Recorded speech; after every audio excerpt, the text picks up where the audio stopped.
Un aproximado de 4,000 personas estuvieron el fin de semana anterior visitando todo lo que es las reuniones de iglesia.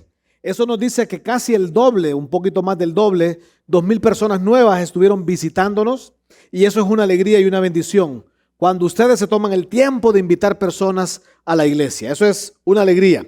Y estoy seguro, escuchando las historias, hubo mucha gente nueva en el cielo como hijos de Dios. Si en el cielo hubo alegría, pues ustedes celebren también con un aplauso que el esfuerzo valió la pena, ¿ok?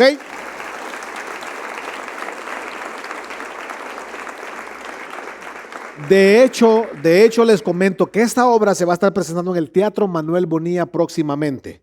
Solo que no va a ser para ustedes porque ya hay gente ahí que va a llegar, pero alegrémonos, ¿verdad? Qué bueno, súper.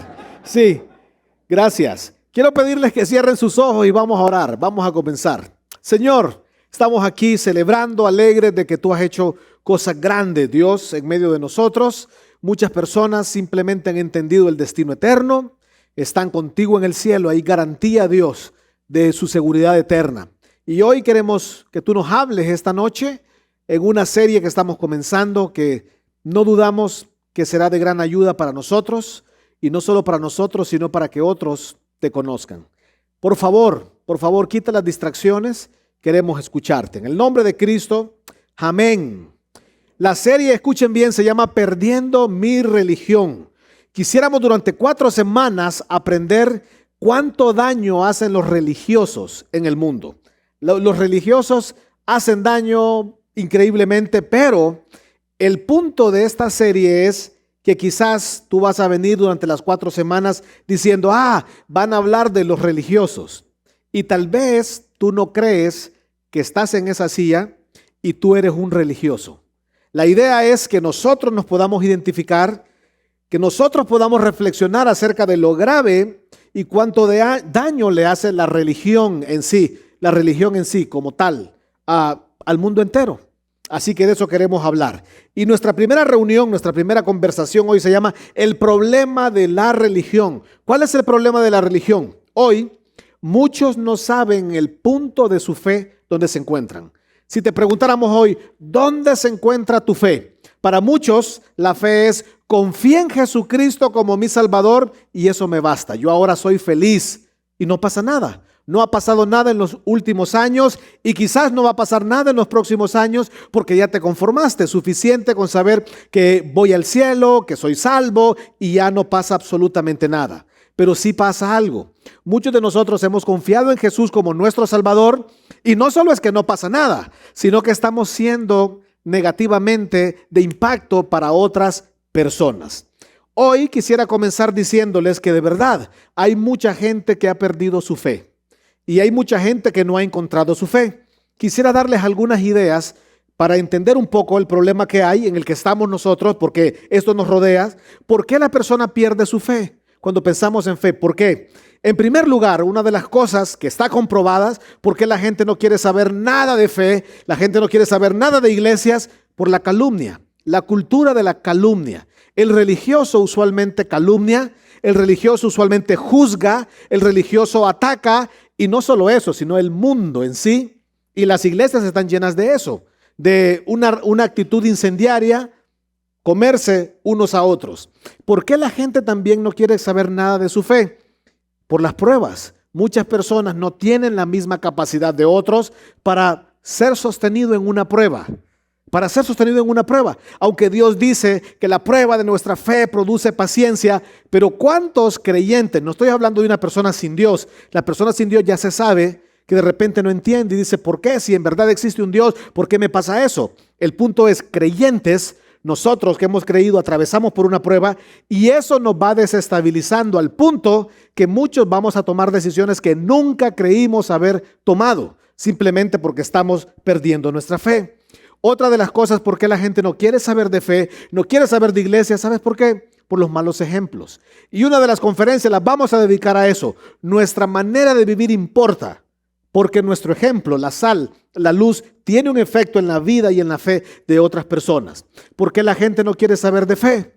¿Por qué la persona pierde su fe? Por el dolor. Muchas personas no salen de su círculo, de su zona de dolor. Y nosotros los cristianos simplemente no estamos conectando con el dolor de las personas. Cuando tú conectas con el dolor de las personas, hay un elemento espiritual. Entre más espiritual somos y conectamos con nuestro espíritu, con el Espíritu Santo que vive en nosotros, podemos empatar, conectar con el dolor de otros. Y hoy vamos a hablar de eso, de cómo conectar con el dolor de otros. Y otros no quieren simplemente encontrar la fe o no la encuentran por la presión social. La presión social de verdad a lo largo de la historia será. Quizás muchos de nosotros tuvimos presión social en algún momento para venir a Jesús y otros ya confiamos en Jesús, nos fuimos endureciendo y hay un momento donde decimos no puedo, simplemente no puedo.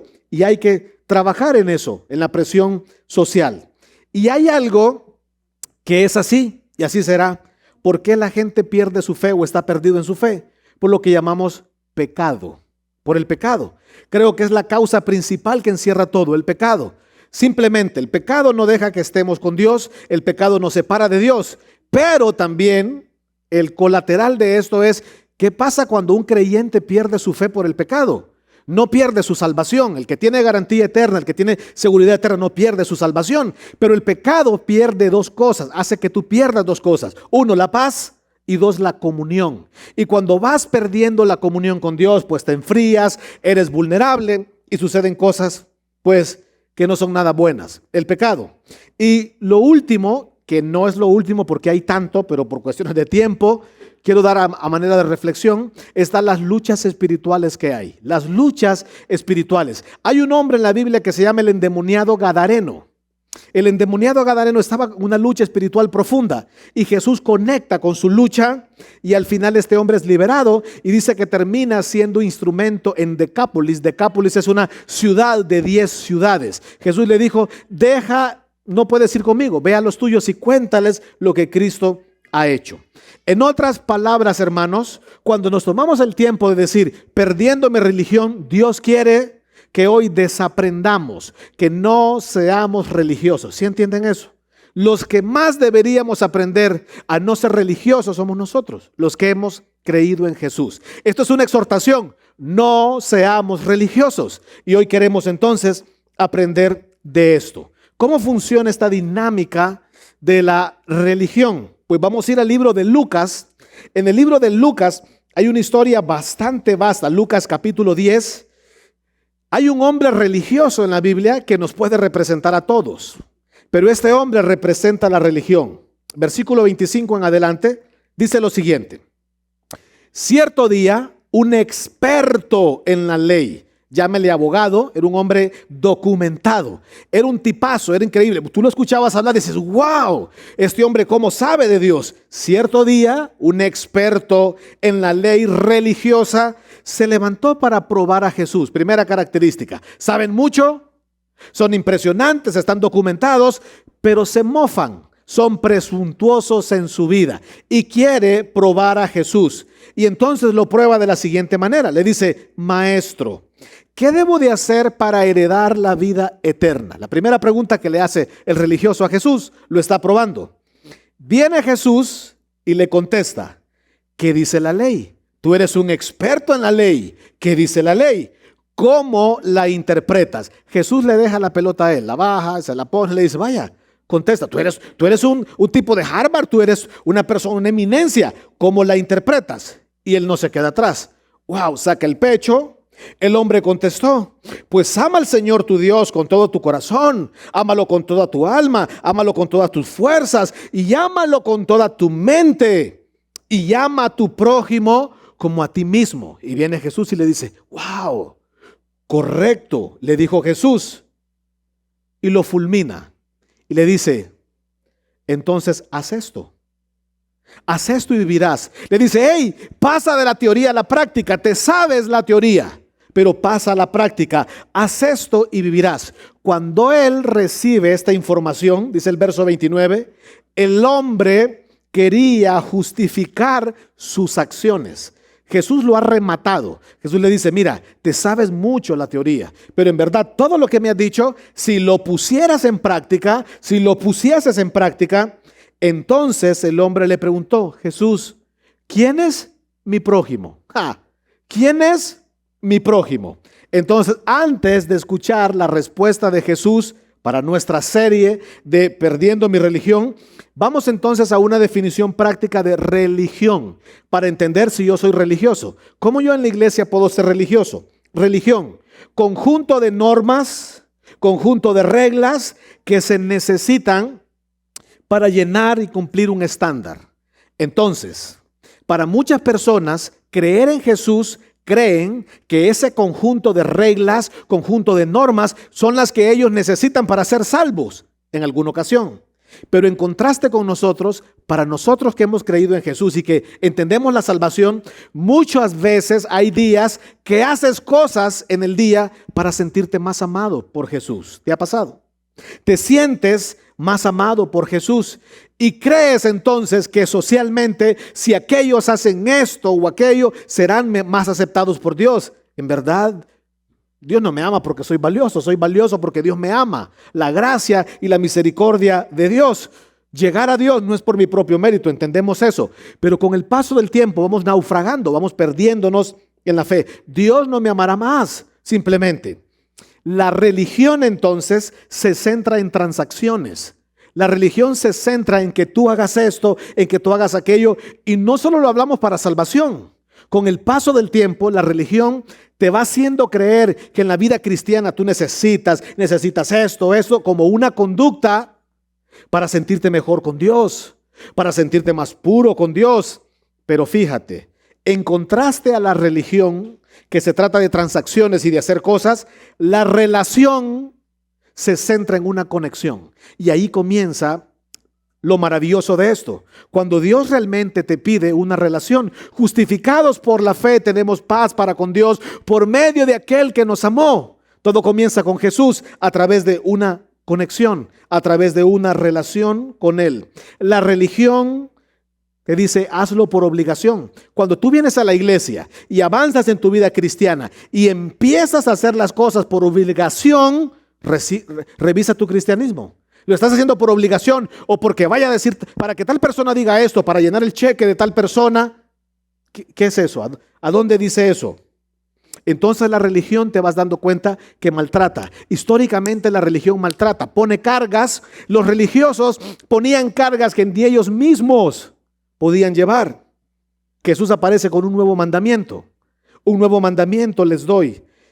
Entonces, ¿qué hace la relación? La relación hace una conexión. Lo que la relación simplemente te pide es que lo hagas por conexión, que lo hagas por inspiración. ¿Por qué? Porque la relación abraza. Allí comienza el milagro. Cuando somos abrazados por Dios, y si soy abrazado por Dios y tengo esa relación correcta con Dios, de la misma manera yo me voy a relacionar con mis semejantes.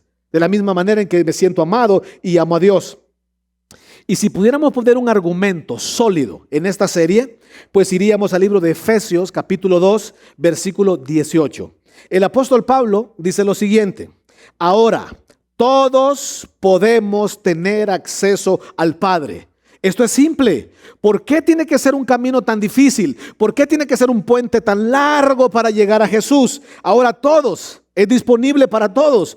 Todos tenemos acceso al Padre. Lo podemos tener por medio del mismo Espíritu Santo y gracias a lo que Cristo hizo por nosotros. Tú podrías hablar con alguien sin Dios con este verso y decirle, mira, todos tenemos acceso, de verdad. Y este mismo Efesios es la iglesia de Éfeso, a la que en el Apocalipsis se le dice, tú eres increíble haciendo obras. Y las obras tienen su lugar. El libro de Tito, capítulo 3, versículo 8, dice que necesitamos obras porque Dios las preparó. Esto es útil para los hombres que se ocupen, insistan en las buenas obras, pero no para salvación.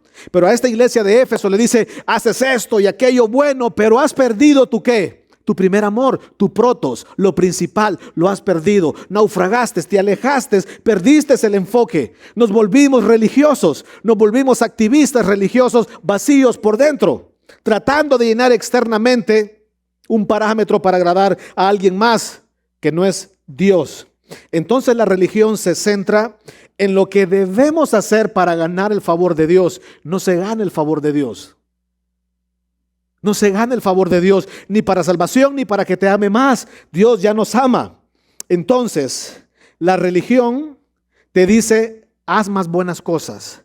Esas son las transacciones. Haz más buenas cosas, haz esto, haz aquello, pero ¿para qué? Para que tú te sientas mejor. Error. Te dice, haz menos cosas malas, haz menos cosas malas. De verdad que la santidad, cuando tú abrazas, tienes una relación con Dios, el mismo amor de Dios te hace libre para obedecer. No necesitas estar negociando con Dios. Es una respuesta natural por amor. Acérquense confiadamente al trono de la gracia. Es una reacción por amor. La religión hace que juzguemos. Simplemente eso es una de las caras de la religiosidad, el juzgar. Y no solo juzgar, sino que el juzgar te lleva a la comparación. Una de las características de los ambientes religiosos es la comparación. ¿Quién es más maduro? ¿Quién se ve mejor? ¿Quién proyecta mejor? Entonces, entendiendo ese conjunto de reglas, es más, el Nuevo Testamento estaba lleno de sectas, de fariseos, de religiosos, que Jesús tuvo que enfrentarlos a ellos. Se enojaban que Jesús fuera amoroso con el pecador. Cuando le llamaban el amigo de los pecadores, les era difícil manejar eso. Volvamos a la historia.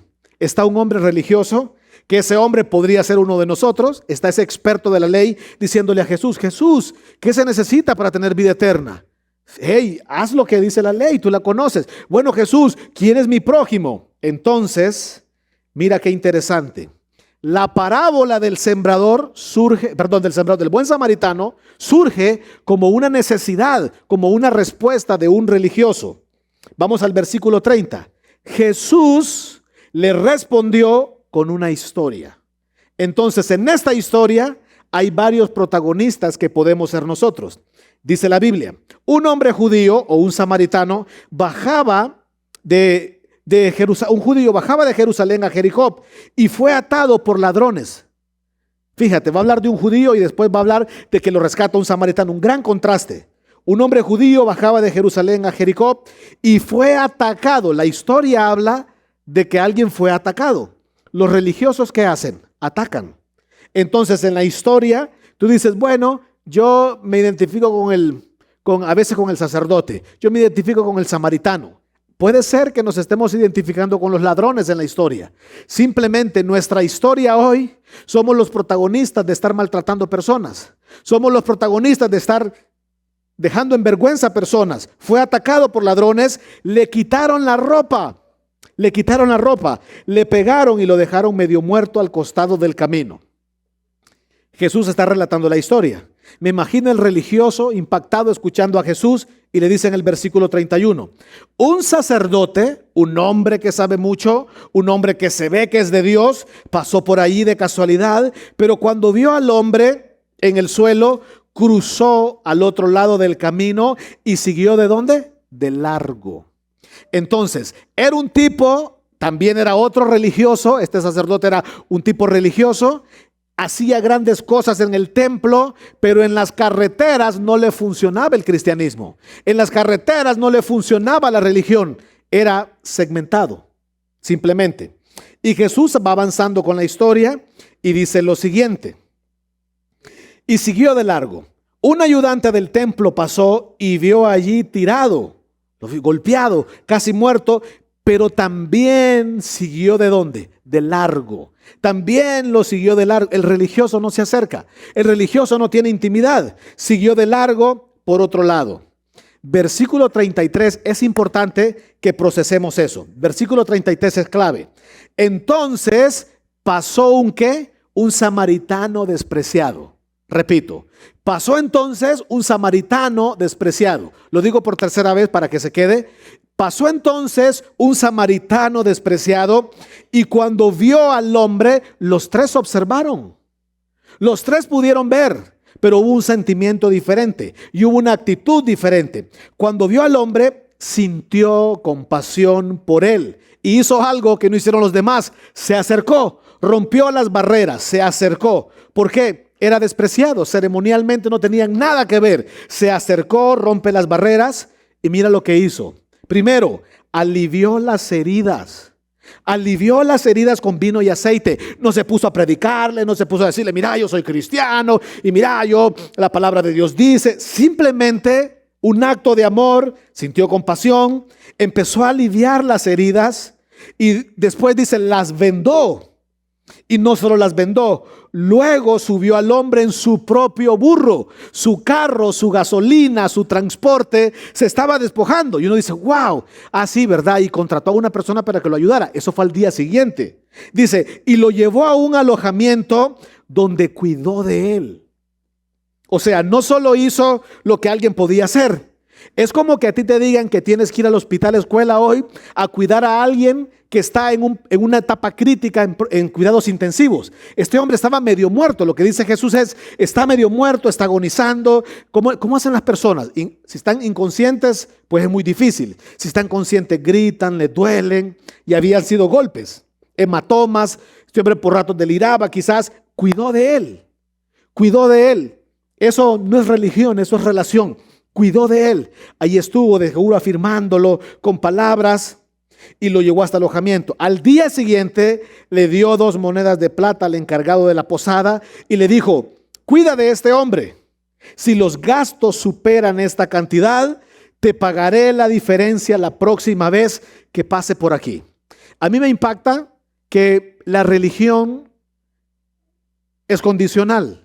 La relación rompe los esquemas, la relación rompe la agenda. Este hombre rompe la agenda, rompe su día, rompe todo el plan, el mapa mental que llevaba y se queda esa noche. Tiene que llamar a su esposa, si estaba casado, no voy a llegar, mira, me quedé con una persona, que hay un problema. Entonces en el verso 36 empezamos a conectar que este hombre comienza a decirle a Jesús para justificarse, Señor, ¿quién es mi prójimo? Eso es lo que le pregunta. Dios, ¿quién es mi prójimo? ¿Quién es la persona que me necesita, Señor? ¿Quién es? Y viene Jesús y se le va por otro lado, lo confronta y le contesta y le dice, ahora bien, ¿cuál de los 3 te parece que fue el prójimo del hombre que fue atacado por los bandidos? Esa es una increíble pregunta. Porque el hombre le dice, Señor, ¿quién es mi prójimo? ¿Quién es? Jesús le dice, espérate, no se trata de quién es tu prójimo. Lo que te quiero enseñar es, ¿quién de estos 3 tipos fue el prójimo de esa persona que atacaron? Ayúdenme, por favor, con la respuesta. Dice, preguntó Jesús, verso 37. Léanlo conmigo. Y el hombre contestó. Otra vez, y el hombre contestó. ¿Qué leen ahí ustedes? ¿Qué interpretan ahí? El hombre le dice, bueno, el que mostró compasión, pero es más profundo. No podía decir, simplemente no tenía el valor para decir, fue el samaritano. Era tan religioso y habían tantas barreras que no podía decir, es el samaritano, es el despreciado, es este tipo. Pero una historia contada por Jesús. Jesús mismo estaba contando la historia y dice que ese hombre que tuvo compasión era un samaritano despreciado. Y este hombre no pudo contestar, Señor, fue el samaritano, sino que dice, fue el que tuvo compasión de él. Cuando Jesús escucha eso, entonces Jesús le dijo, así es. Ahora ve y haz lo mismo. Los 2 exámenes salió aplazado. ¿Te sabes la teoría, brother? Te la sabes, eres increíble. ¿Cómo sabes teoría?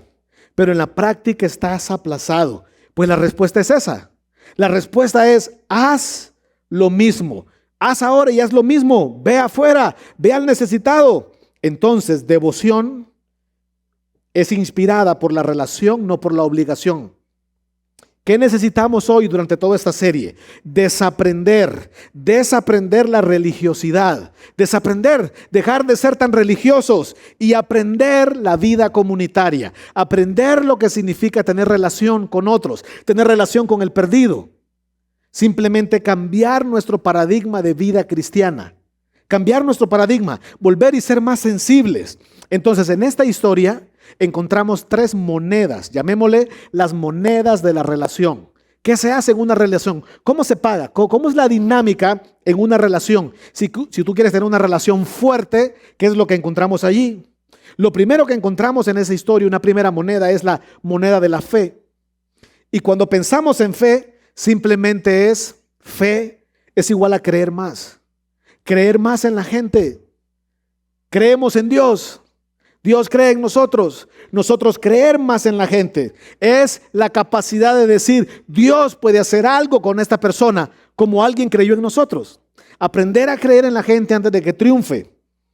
Entender que cada persona, por despreciable que tú veas, esa persona tiene un plan divino. Dios tiene un plan divino para esa persona, y en la escala de valor, esa persona despreciable es valiosa para Dios. Esa persona despreciable que tú hoy dices no, y que tú minimizas y que tú ves de menos, tú no sabes en la historia cómo Dios puede hacerla brillar, como ese samaritano. Y Dios quiere usarte, no solo como el samaritano. Dios quiere usarte como ese religioso que tiene que cambiar de mente. La segunda moneda que vemos allí es el amor.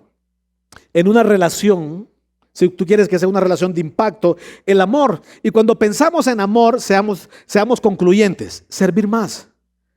Una de las maneras es servir más. Jesús dijo, en esto van a conocer y los van a asociar conmigo, en cómo se aman. ¿Y cómo se aman? En cómo se sirven. Cómo se sirven unos a otros. Es más, un hombre muy cercano a Jesús llamado Santiago dice lo siguiente: ¿qué es religión? ¿Qué es religión? Si tú quieres que eres un religioso, pues acuérdate de las viudas y de los huérfanos. Eso es lo que dice Santiago. Vayan a la práctica. Sean más cristianos de práctica. Hay otro hombre en la Biblia que se llama Miqueas. Dice Miqueas, no quiero sacrificios, dice el Señor. ¿Qué es lo que quiero? Misericordia. Hacer misericordia. Eso es religión. La religión, hacer misericordia. ¿Eres religioso? Pues haz misericordia. Y hay un hombre llamado Juan, el apóstol Juan. El apóstol Juan dice, hijitos, no amen de palabra, amen de hechos y de verdad. Sírvanse más, solo sírvanse más. Y una tercera moneda que vemos en esta historia, hablando de relaciones fuertes, de cómo nosotros podemos traer otros alejados de la fe a Dios, la confianza. La confianza. Hoy en día, una postura social que está muy de moda es la desconfianza. La gente no cree en los políticos, la gente no cree en los jefes, la gente no cree en las iglesias, la gente no cree en el policía que te cuida, la gente no cree en sus familiares, la gente no cree, hay mucha desconfianza. Pero entonces, como creyentes, nosotros tenemos una gran oportunidad, un gran potencial en medio de esa oscuridad, poder ser personas confiables. Y cuando pensamos en confianza es simplemente acercarse más, ser personas cercanas. Los primeros dos, dice, pasaron de largo, pasaron de lejos. De lejos no puedes ayudar. Tienes que tener aproximación. Y te daré algunas ideas de cómo nosotros podemos tener más confianza con otros. La primera es la comunicación. La manera en que nosotros nos comunicamos. Si tú te comunicas con un lenguaje de juicio, estás alejando a la gente. Segundo elemento es la atención. Cuando tú desarrollas confianza es porque aprendes a escuchar más. Santiago lo dijo también. Hey, sean tardos para enojarse, sean tardos para hablar, sean prontos para oír. Sean prontos para oír, escuchar, atención. Y otro componente de confianza es la gracia. La gracia. ¿Quieres tener relaciones fuertes? Ten gracia. No tengas miedo a aplicar la gracia, que no te abrume. La gracia no se intimida en el pecado. El amor no deja de ser, aunque esté en medio de la oscuridad. Entras a la habitación y está lleno de pecado. ¿Qué pasa? A Jesús le decían, el amigo de los pecadores entraba y no se inmutaba. Simplemente se imponía. El amor se imponía. El amor adornaba la doctrina. El amor adorna, la gracia adorna. Para entender mejor, para aterrizar estas tres ideas, hablando de las monedas de la gracia, en resumen, fíjate, mi mano derecha representa, llamémosla, parte interna de una persona. Y mi mano izquierda representa la parte externa, ¿ok? Entonces la religión y los religiosos le dan prioridad a la parte externa. Dicen, wow, importa mucho la parte externa. Por eso Jesús les dijo, sepulcros blanqueados. Por fuera se ven blancos, pero internamente hay algo que no está bien. La religiosidad te dice, wow, esto es importante, lo externo. Pero la relación le da mucha importancia a la parte interna. ¿Cómo estás internamente? La relación con Dios, relación con los demás, que te sientas amado. ¿Recuerdas Juan 21? Jesús trabajando en la vida de Pedro, diciéndole: Pedro, te amo, te amo, te amo, te amo, te amo. Entonces, aquí está el punto. Cuando la parte externa no es consecuente con la parte interna, ¿sabes cómo se llama eso? Se llama hipocresía. Cuando lo interno no conecta con lo externo, se llama hipocresía. Pero cuando lo externo y lo interno están conectadas de manera adecuada, se llama devoción. Devoción. Y la devoción es esa eusebia, es esa piedad, es esa capacidad de poder maniobrar en un terreno de pecado, en un terreno de necesidad, en un terreno de dificultad. Y ahí está Jesús hablando con ese religioso. Mientras lo corrige, lo está amando. Le dice: tú eres parte de esa historia. Tú puedes ser esa persona herida y yo quiero ser tu samaritano hoy. En medio de la historia, Jesús lo está amando.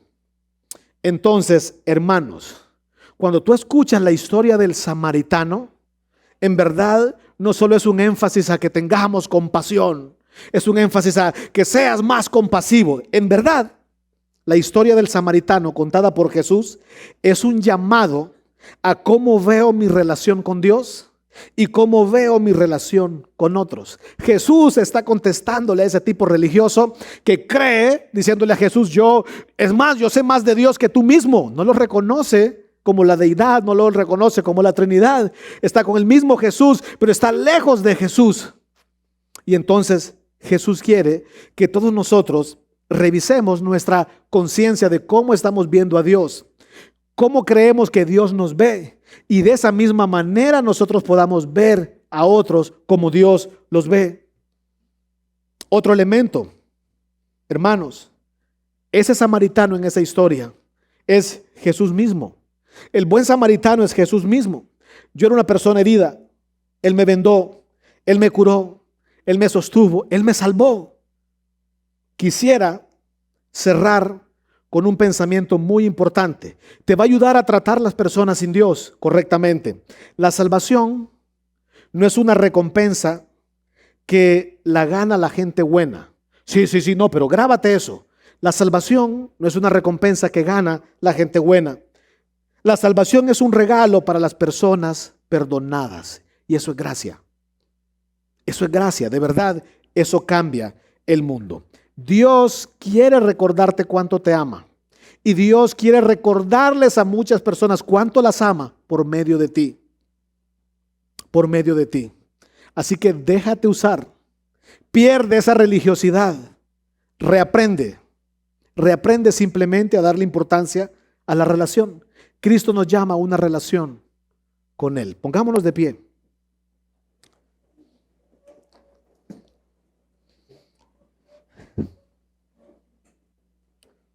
Quiero tomarme unos minutos esta noche para hablarles a todas aquellas personas que hoy están entre nosotros y que todo este tiempo han creído que incluso venir a la iglesia es bueno para ser salvos.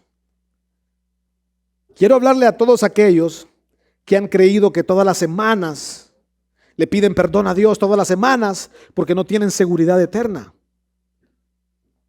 Que hay diferentes días del mes donde se sienten muy sucios y simplemente no pueden tener esa conciencia, esa claridad de decir: yo soy una persona salva, yo soy una persona limpia, yo soy una persona rescatada. Pues ahí con tus ojos cerrados, yo te quiero decir: deja de creer que ese puente es larguísimo. El apóstol Pablo dice: ahora todos tenemos acceso a Dios. Todos tenemos acceso a Dios. Y ese puente se llama Jesús. Jesús de Nazaret, el Cordero inmolado, el Cordero que quita el pecado del mundo. Ese es el puente. Él dice: yo soy el camino, yo soy la verdad, yo soy la vida. Nadie va al Padre si no es por mí. Es el León de Judá. Es el que te dice que gracias a su sacrificio, gracias a su muerte, gracias a su resurrección, hoy podemos tener la claridad y el convencimiento de la vida eterna, una salvación para siempre. Pues quisiera animarte que salgas de este lugar como un hijo de Dios, que salgas limpio, rescatado, lavado, sin juicio, justificados por la fe. Tenemos paz para con Dios por medio de aquel que nos amó. Déjate abrazar por Dios esta noche y dile: Jesús, yo reconozco mi pecado, yo reconozco mis faltas, yo reconozco mi castigo, yo estoy consciente que yo no merezco la vida eterna, pero hoy entiendo que tu amor es más grande y tú me la regalas. Tú te pusiste en mi lugar. Quiero que este día sea un día que marque mi vida, el día donde soy libre, donde soy rescatado, donde soy un hijo. Te acepto como mi único y suficiente Salvador, Señor Jesús. Te acepto como mi único y suficiente Salvador, no dependiendo de las obras que yo pueda hacer, sino de tu sacrificio único, que tuvo que satisfacer la ira de tu Padre, de Dios mismo. Gracias por amarme. Gracias por salvarme. En el nombre de Cristo te lo pido. Sigamos orando. Quizás cada semana tu comportamiento es como ese gran intérprete de la ley. Deja de creer que la vida se trata de demostrar cuánto sabes. Deja de creer que la vida cristiana se trata de mofarte, de ser presuntuoso, de ir por la vida diciendo cuánto sé, cuán cristiano soy. Simplemente Jesús dice: hey, solo hazlo. Que sea un amor de carreteras, que sea un amor por las calles, que sea un amor práctico. Deja de pensar: ¿a dónde está mi prójimo? ¿A dónde está mi prójimo? Jesús hace énfasis: vive todos los días como el prójimo de alguien más. Vive cada día como el buen samaritano. Rompe las reglas, rompe las barreras, rompe los prejuicios,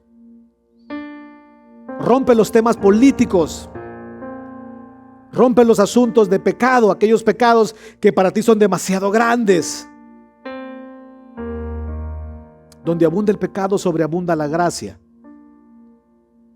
Sé un portador de esperanza, de un evangelio de amor, de gracia, accesible para todos. Señor, te pedimos esta noche que nos uses, Señor, en esta sociedad, en esta tierra. Dios, que no creamos que ser cristianos es venir un fin de semana y sentarse. Que entendamos que se trata de disfrutar una relación contigo, que se trata de contarles a otros que de las cosas más bellas de la vida es tener comunión contigo, experimentar tu amor. Señor, úsanos. Señor, trabaja en nuestra mente, calibra nuestra mente, danos sabiduría todos los días para ser prácticos en la manera en cómo amamos. Te lo pedimos y te lo agradecemos en tu nombre, Jesús. Amén.